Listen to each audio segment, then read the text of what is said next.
100米隔離萬科里，150米隔離江太路地鐵站。今日呢間大型小區管理粉絲放盤，即刻去片。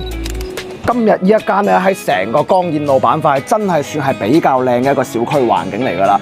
海富花園2期全部咧都係總高10層嘅一個小高層嚟嘅，原裝電梯1梯5戶嘅設計，67方入正，呢個客廳非常之舒服，非常之大氣，兩邊都係隨廁嚟㗎啦。咁啊隨廁嚟講咧，全部都係分開嘅，單獨使用，有埋管道煤氣㗎啦。空間感其實嚟講咧都叫做比較好，仲要係一個西南向單邊嘅戶型嚟嘅，眼鏡兩間房咧全部都係南向嘅。咁講緊咧呢啲咁嘅原裝電梯樓小高層咧，67方佢嘅實用率係非常之高，其實你可以感受到嘅，佢同嗰啲高密度嘅電梯樓咧個實用率咧係有本質上邊嘅差別嘅，呢啲嘅話咧起碼去到90%實用率㗎啦。咁啊依間屋嘅話咧講緊係3萬零蚊單價嘅啫，國慶非常之方便睇樓㗎，有興趣關注我團帶你過嚟睇。